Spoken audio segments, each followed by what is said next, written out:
Mitzving Cathedral Silver, Fake Mitzving Cathedral Silver, Mitzving Sacred Birthday Festival. Enough sleep time.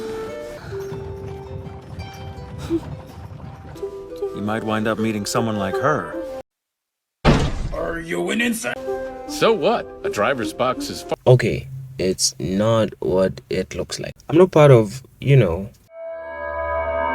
But anyways, that's besides the point. Before I really got into this anime, whenever a new episode came out, I always contemplated on whether or not I was actually going to watch it or not. And when I did, I was pretty satisfied. I was pretty happy. It is pretty slow at the beginning, but once things are in motion, it is definitely worthwhile. Moral of the story, don't be too judgmental until you've actually experienced something for yourself. The premise of the show is pretty simple. We are introduced to our MC Lawrence, who is a merchant. While trading in a village, he stumbles upon a pagan festival where the residents of the village worship a wolf god known as Holo for a bountiful harvest of wheat. But due to the introduction of new farming methods, she has begun to slowly be considered obsolete, and she decides to run away. And as luck would have it, she hitches a ride on Lawrence's carriage. After a bit of some banter, Holo convinces Lawrence that she can help him make lots of profits using her wisdom that she has collected over the hundreds or thousands of years she has been alive. And all she asks for is that Lawrence help her get back to the north, her home.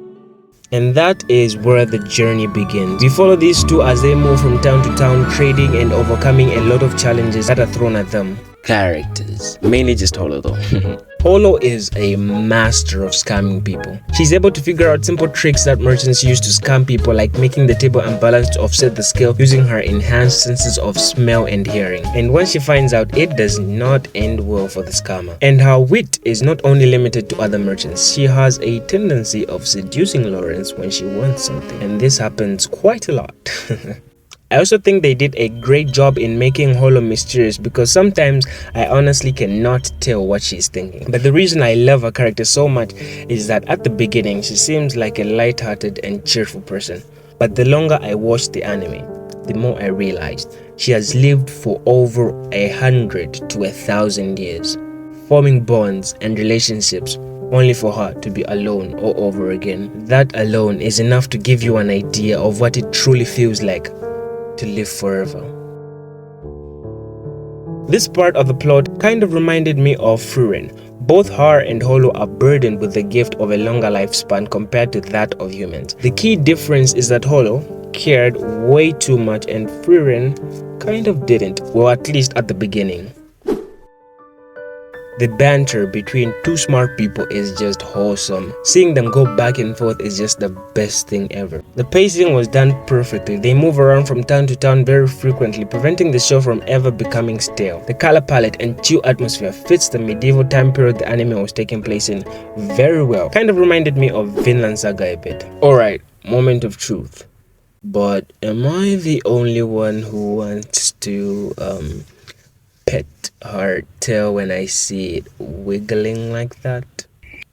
Just me? Okay. 90% of this anime is mostly filled with wholesome interactions between characters and chill moments overall.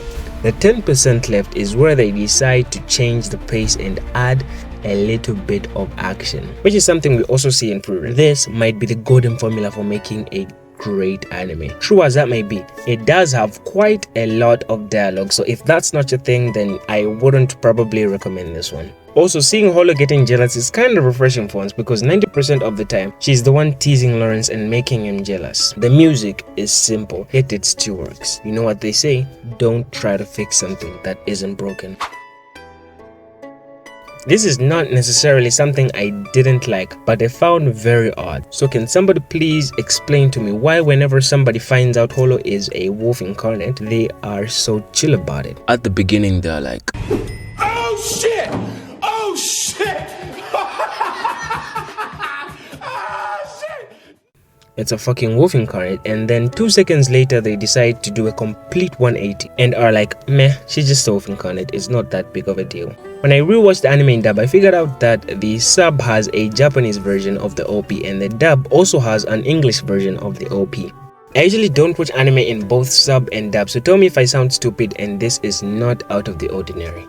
And the OP, I don't even have to say anything, it speaks for itself. It is that good. both versions. I definitely recommend this anime if you haven't already watched it. It has just earned its way up to my top 5 favorite animes of all time list. If you want to see more videos like this, then there's a little subscribe button down there, and if you like this video, you can also like it. That is all, and I will see you in the next one. Peace.